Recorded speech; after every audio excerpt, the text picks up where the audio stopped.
What's going on, guys? Aaron from Top Tier Gaming here, and today I have another first place deck profile for Marincess. I took this deck to locals this last weekend on both Saturday and Sunday, and I actually took first place in both tournaments, which is pretty cool. I do like to upload sort of the first place finishes for you guys, and I know I've uploaded a lot of Marincess deck profiles, so this one we'll be going over the list. And rather than explain it super in depth like my last few first place Marincess profiles, I want to sort of explain maybe changes going into Power of the Elements, or sort of how to prepare for next format with this deck if you decide to play it next format. And I think this deck still has a lot of gas going into next format, just testing the deck more and more. And while it will definitely change a little bit, I want to talk about some of the changes. So before we hop into this profile, I do want to let you guys know Discord link down below along with all of our other social media links. You can find those down below if you want to follow the channel more closely. Also, I'm trying to hit 10,000 subscribers, so if I could hit 10,000 subscribers by the end of the year, that would be super awesome. So if you do enjoy this Yu-Gi-Oh content, you like what you see here, feel free to give the video a thumbs up and subscribe. It really helps me out in what I do here on the channel. Without further ado, I will be going over the main deck, the extra deck, and the side deck, and sort of talking about changes going forward. But yeah, without further ado, let's get into this Marincess deck profile. Alright, so this is, the deck I got first place with on Saturday and Sunday, and it was a 4-round locals on Saturday and a 5-round locals on Sunday. I'll leave my matchups down below if you want to see them in the description. Getting in with the Marincess monsters, we have 3 Marincess Blue Tang. Of course, she is, best girl Blue Tang. Definitely just the main starter of your deck, and the one you want to maximize. Then we have 3 Spring Girl. Perfect extender for the deck. She is extremely powerful, being able to let you play past your normal summon. And then lastly, 3 Marincess Pascalis. 3 Pascalis I know is it looks like a lot because a lot of people play 2, and I played 2 for a bit, but I've recently been testing with 3 the past 3 weeks, I want to say, and I've had a lot of success with it. Essentially, the idea is that, one, I want to open a Marincess monster as often as possible, and sometimes I feel like I'm not opening as many as I should. And Pascalis still gets you somewhere if you open her, so she's a very nice card to draw. Also, it's the idea of maximizing all of the level 4s to optimize your chance to see either Bahamut Shark into Toad or Kraken. So that's sort of the reason for 3 Pascalis, along with her being the sort of like the best follow-up monster in Graveyard.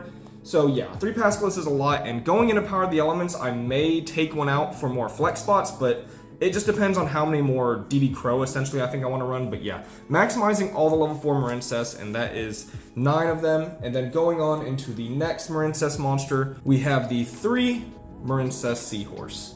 We're maximizing Seahorse because she's still like a 1-card starter, and more importantly, only Seahorse and Blue Tang are 1-card starters that can guarantee you get your field spell, so that's important to note. So she's still one of the best starters for the deck. Level 3 is an awkward level, but we still want to maximize her. Again, to see a Marincess monster that is combo, and Seahorse is one of the best ones. Also a fantastic extender. And the last Marincess monster in the deck is the 1 Sleepy Maiden.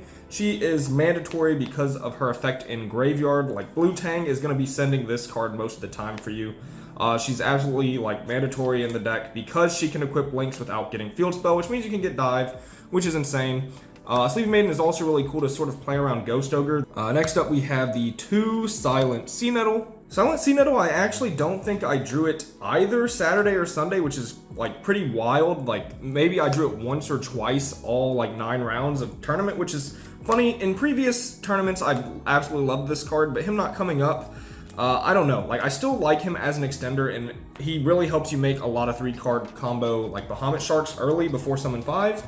However, he might end up being Triple Tactics Talents going into next format. Just because Talents is a much better card by itself than this, so I don't know. That's still a decision to make, but this is a fantastic extender with a pretty nice grave effect. Some more engine, we have the 1 Battle Ocean, the 2 Marincess Dive, and the 1 Marincess Wave. So these are the Marincess spells and traps in the deck, and we're not, I think this ratio is pretty standard now. I think most lists are on this ratio at this point in the game, and sort of the lifespan of the Marincess deck. You don't want to play 3 dive because drawing it by itself is terrible, and you don't want to open multiples, and it's so searchable and it's recyclable. You really don't need 3. The 3rd is almost always better used as an additional flex spot you can play. So this has been the ratio I think most people are on at this point. 1 wave, again, you don't want to draw it going second. You don't really want to draw it at all, you just want to search it. So yeah, this is a pretty standard Marincess Spell and Trap ratio at this point. Then we have 2 Pot of Desires, and this card, of course, is pretty insane in this deck. I do like playing Desires because I'm not on the Abyss Shark package. When I play Abyss Shark, I don't like Desires as much because I'm too scared about banishing my Silent Angler, or multiple copies, or even just one sometimes. Depends on what your hand is. But yeah, Desires when you're not playing that is just pretty much free. The only cards you have to worry about are essentially Wave and your Field Spell. Wave, I would argue, is the most important thing not to banish, and Field Spell second, because you can definitely play without your Field Spell, but it really does suck when you banish Wave. So you usually want to try to do your combo first and then Desires, but if you're not so fortunate to open plays, Desires can also help you get to your plays, which makes Desires just a fantastic card.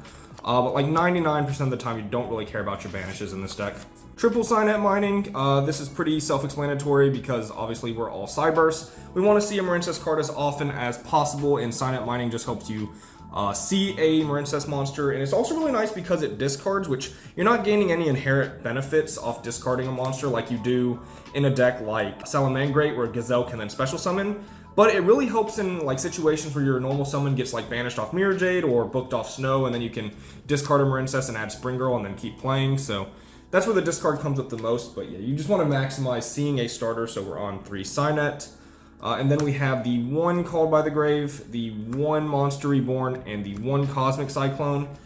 These are just very powerful 1-ofs in the deck. Obviously, Called by is one of the most broken cards in the game, and honestly probably shouldn't be around anymore. However, going in a Sprite format, the ability for this to potentially hit Totally Awesome is maybe a reason to keep it in the game at this point. I don't know. It's such a sacky card, but it's so good.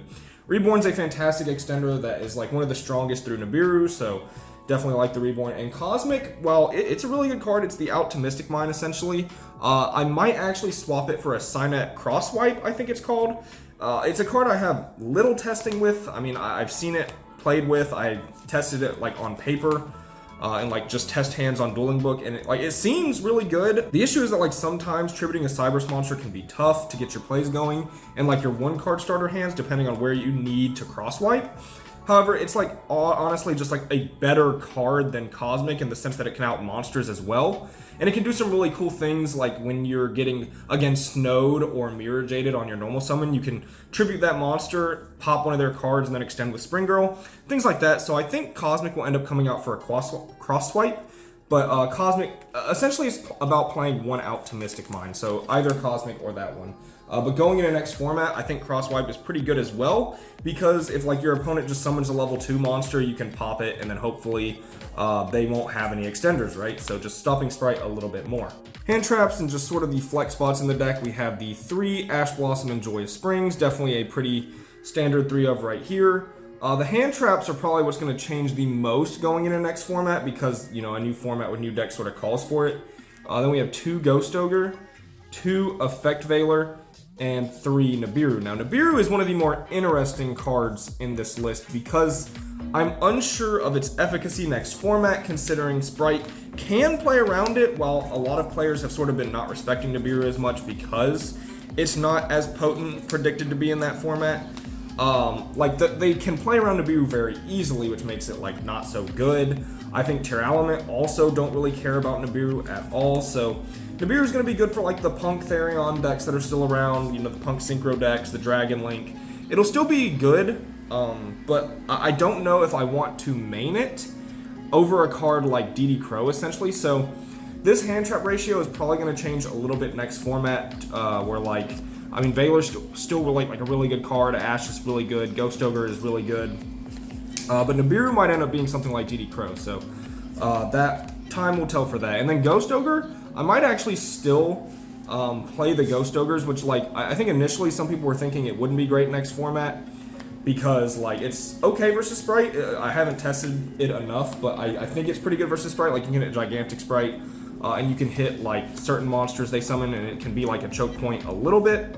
But also versus Tearlament, like one of the best interrupts Tearlament has outside of Window, which is just insane.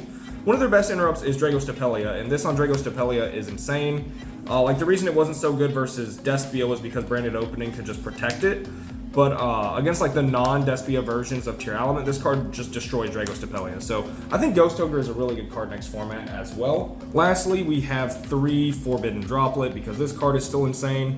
Definitely as long as Scythe is running around, I just want to play 3 of this card because Scythe is inherently just such a powerful card against this deck. It's really tough to play past it. You need to draw a flex spot to stop them from getting there, or to stop Scythe, and Droplet just helps you go second in general. You're a 1-card starter deck, so, you know, sending cards you control to graveyard isn't the biggest deal in the world. Like, sometimes it's a little annoying, especially when you open like this and Signet Mining together, it can be rough, but most of the time you don't really care too much about discarding for Droplet.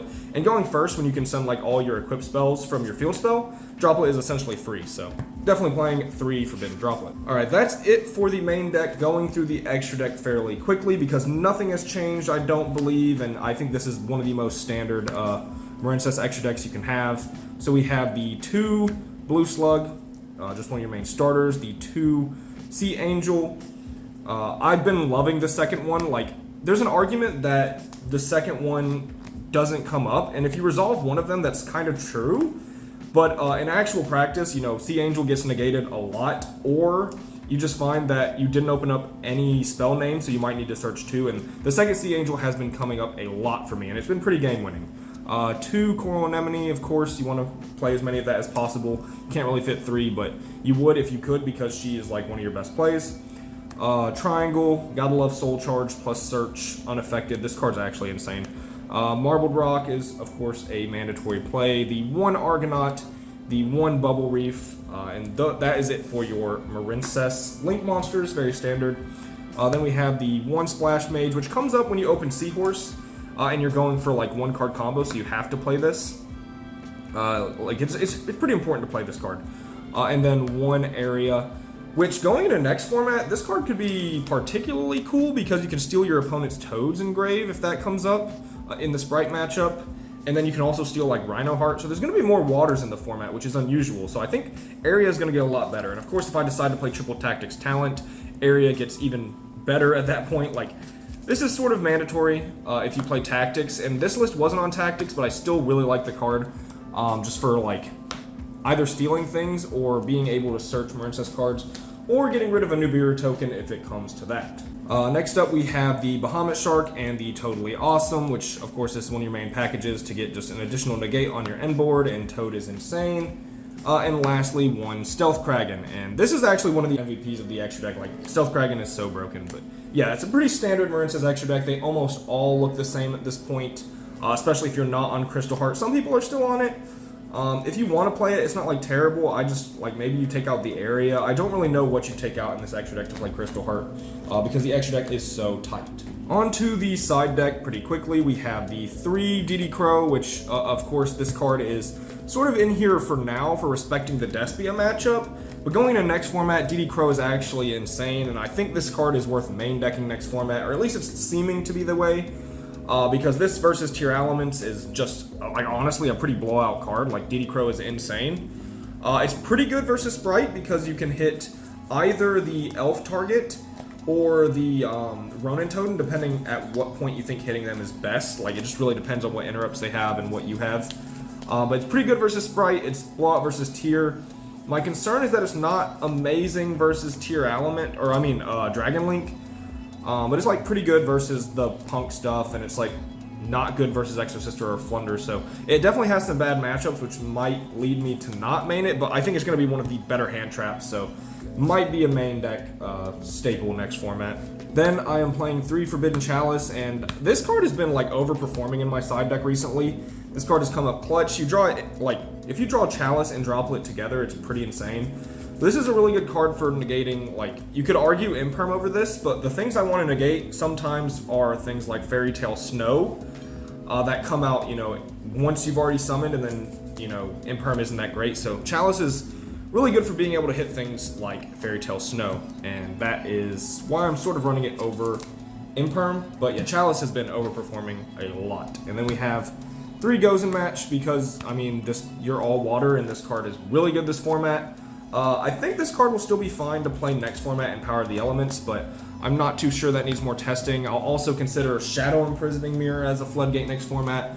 But this card's sort of always good in this deck because you also have the option to go Stealth Kraken, which Stealth Kraken plus Gozen is pretty much just game if they don't have an out. So, like, Stealth Kraken, Gozen, and Argonaut to back it up is almost an FTK. 3 Evenly Matched. This is, you know, a good card because it can hit back row and monsters, but it's not really an out to Mystic Mine like I wish it was, and yeah, I think Lightning Storm could be a good pick over this. The problem with Lightning Storm is that you're a field spell deck that can't really out your own field spell, so I've sort of, you know, talked down on Lightning Storm in the past, but I don't know. Even Lee has been kind of weird recently as well, but I mean, it's performed fine. I think there's got to be a better thing to put over it. 1 Harvey's Feather Duster and 2 Twin Twister, sort of more back row hate. I think recently I've been switching these to Cosmic Cyclones. We'll see how that works once I have the Crosswipe in the main, if I go that route, and how next format looks. These are really good, and I think they're very powerful to have in the back row matchup. So I want outs to back row, and these are sort of like one of the better options. So that's sort of why we are playing the 2 Twin Twister and the Harpy's Feather Duster. Alright, that is going to be it for this first place Marincess deck profile. Again, you know, matchups down below if you want to see those, or you can leave a comment what you think of the deck profile, how you're running it. What are you planning to do with this deck after Power of the Elements? That's sort of a big discussion topic, is if Marincess can keep up. I'm definitely still going to be trying it because it's like pretty much my favorite deck in the last year. Like, I absolutely adore this deck, and I really don't want to stop playing it. It's so powerful, and I love Blue Tang. So yeah, leave down in the comments below what you think of the deck, what you're doing next format, and, you know, maybe anything Marincess related in general. I'll be sure to read them. This has been Aaron from Top Tier Gaming. Bye, YouTube.